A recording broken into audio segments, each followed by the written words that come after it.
Liz Saville Roberts. Marianne, and I speak for my party, Plaid Cymru, and also commend the Prime Minister on the words that she's given us today. And I'd like to say that all of us here today, this is not a show of defiance.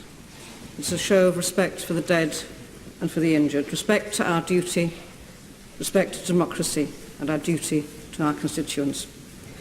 One man cannot shut down a city and one man cannot lock down democracy. Does she also agree that we must not react to such a warped ideology with unworthy responses? I think what is absolutely appropriate is the response that this House has shown today. It has shown gratitude for the bravery of our police and our emergency services. It has shown respect and concern for those who have been the victims of the terrible attacks that took place. But also it has shown normality.